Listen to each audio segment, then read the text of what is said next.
آج ہم جدید مواصلات کی ایک انتہائی دلچسپ اور بظاہر بالکل عام سی چیز کا بہت باریک بینی سے پوسٹ مارٹم کرنے والے ہیں۔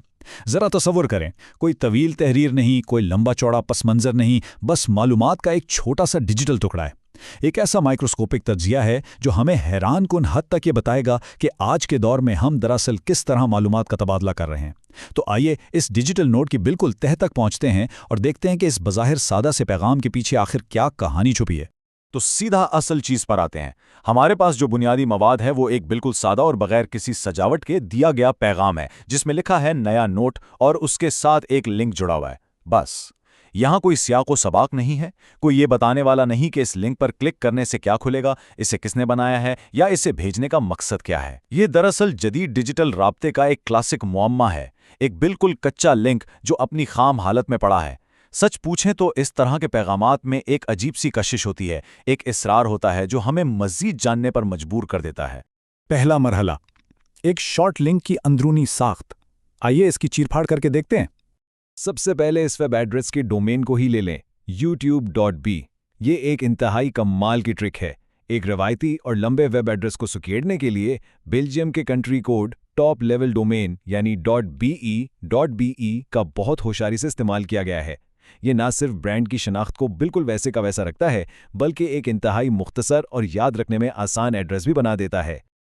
اب سوال یہ ہے کہ آخر ان چھوٹے لنکس کی ضرورت کیوں پیش آئی؟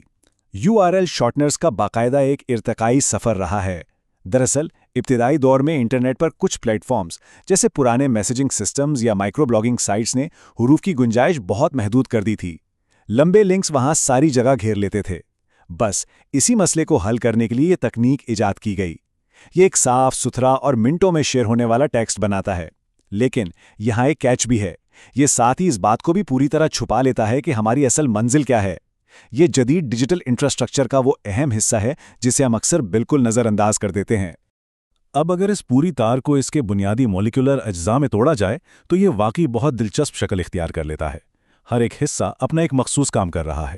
HTTPS پروٹوکول سیکیورٹی کو یقینی بنا رہا ہے، اس کے بعد ڈومین روٹنگ کا کام سنبھالتا ہے، پھر ایک سلیش کے بعد ویڈیو کا منفرد ID آتا ہے اور بالکل آخر میں سوالیہ نشان کے ساتھ وہ کیوری پیرامیٹرز آتے ہیں جو عام طور پر ہماری نظروں سے اوجھل رہتے ہیں۔ یہ پورا خاکہ اس پوشیدہ ویب کے فن تعمیر کو بے نقاب کرتا ہے جس پر ہمارا روزانہ کا انحصار ہے۔ دوسرا مرحلہ، منفرد ویڈیو شناخت کنندہ، یعنی وہ اصل مواد جسے شیئر کیا جا رہا ہے۔ ذرا اس 11 حروف کی ترتیب پر غور کریں، A L 6 C اور آگے چلتے جائیں۔ بظاہر تو یہ بالکل ایسا لگتا ہے جیسے کی بورڈ پر کوئی بلی چل گئی ہو، ہے نا؟ لیکن یہ ہرگز کوئی بے ترتیب حروف نہیں ہے۔ یہ ایک 100% قطعی اور منفرد ڈیجیٹل فنگر پرنٹ ہے۔ دنیا بھر میں موجود اربوں ویڈیوز میں سے یہ مخصوص حروف صرف اور صرف اسی ایک ویڈیو کی شناخت کرتے ہیں۔ یہ وہ ماسٹر چابی ہے جو ڈیٹا بیس سے بالکل درست مواد نکال کر لاتی ہے۔ اتنے کم حروف میں اتنی بڑی معلومات کو سمیٹنا اپنے آپ میں واقع ایک حیران انگیز ٹیکنیکی کمال ہے۔ تیسرا مرحلہ، پوشیدہ ٹریکنگ پیرامیٹرز، اس لنک کا سب سے پراسرار اور دلچسپ حصہ۔ یہاں اس چیز کو سمجھنا بہت ضروری ہے۔ سورس آئیڈینٹیفائر یا جس سے مختصراً SI کہا جاتا ہے، ایک ایسا کیوری پیرامیٹر ہے جسے URL کے بالکل دم کے ساتھ جوڑ دیا جاتا ہے۔ اس کا اکلوتا کام یہ ہے کہ یہ انتہائی خاموشی سے ٹریک کرتا ہے کہ یہ ڈیجیٹل لنک کس مخصوص راستے یا کس پلیٹ فارم کے ذریعے سفر کرتا ہوا آیا ہے۔ یہ بالکل غیر جانبداری سے ڈیٹا کی منتقلی اور پلیٹ فارمز کے درمیان رابطے کا نقشہ بناتا ہے تاکہ سرورز یہ سمجھ سکیں کہ معلومات کا بہاؤ کس طرف ہے۔ ہمارے اس مخصوص ڈیجیٹل نوٹ میں وہ سورس آئیڈینٹیفائر دراصل 16 حروف پر مشتمل یہ تار ہے جو ZW2L سے شروع ہو رہی ہے۔ ظاہر میں تو یہ بس بے معنی علامتوں کا مجموعہ لگتی ہے، لیکن پس منظر میں یہ ایک خاموش مخبر کے طور پر کام کر رہی ہے۔ جب بھی یہ لنک کھولا جائے گا، یہ پیرامیٹر فوراً سرور کو بتا دے گا کہ کلک کرنے والا کس مخصوص ذریعے سے اس مواد تک پہنچا ہے۔ یہ وہ خاموش میکانزم ہے جو شیئرنگ کے پورے ماحولیاتی نظام کو لگاتار ڈیٹا فیڈ کرتا رہتا ہے۔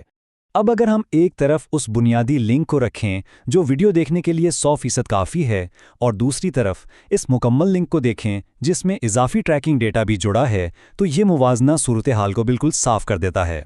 ایک کے بغیر تو مواد تک رسائی ممکن ہی نہیں، لیکن دوسرے میں وہ اضافی معلومات بھی شامل ہیں جن کا مواد کو چلانے سے دور دور تک کوئی تعلق نہیں ہے۔ ان کا مقصد خالصتاً ٹریکنگ ہے۔ یہ ایک زبردست بصری مثال ہے جو ڈیجیٹل رابطوں کی اصل ساخت کو واضح کرتی ہے۔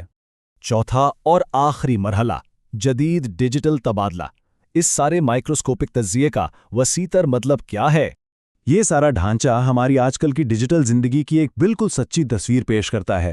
ایک طرف تو ہم معلومات کو بغیر کسی بھی رکاوٹ کے بس ایک کلک کی مدد سے شیئر کرنے کا مزہ لے رہے ہیں، لیکن دوسری طرف اس سارے عمل میں سے انسانی جذبات اور سیاق و سبق تقریباً غائب ہو چکا ہے۔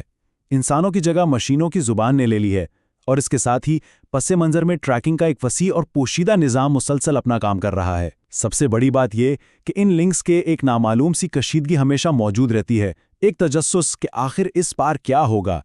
تو یہ سب ہمیں ایک حتمی اور گہری سوچ کی طرف لے جاتا ہے۔ جب ہمارے سامنے ایک ایسا لنک آتا ہے جس کا کوئی سیاق و سباق نہیں ہوتا، جس کے ساتھ کوئی لمبی چوڑی تفصیل نہیں ہوتی، تو آخر وہ کیا چیز ہے جو اس پر کلک کرنے کا فیصلہ کرواتی ہے؟ کیا یہ ہمارا وہ فطری انسانی تجسس ہے جو ہمیں نامعلوم کی طرف کھینچتا ہے، یا پھر اس تیز رفتار ڈیجیٹل دنیا سے جڑے رہنے کی کوئی انکہی خواہش؟ یہ واقعی ایک ایسا سوال ہے جس پر ہم سب کو سوچنا چاہیے، کیونکہ ایک چھوٹے سے بظاہر عام سے ڈیجیٹل نوٹ نے پوری انسانی نفسیات اور ٹیکنالوجی کے رشتے کو بے نقاب کر دیا ہے۔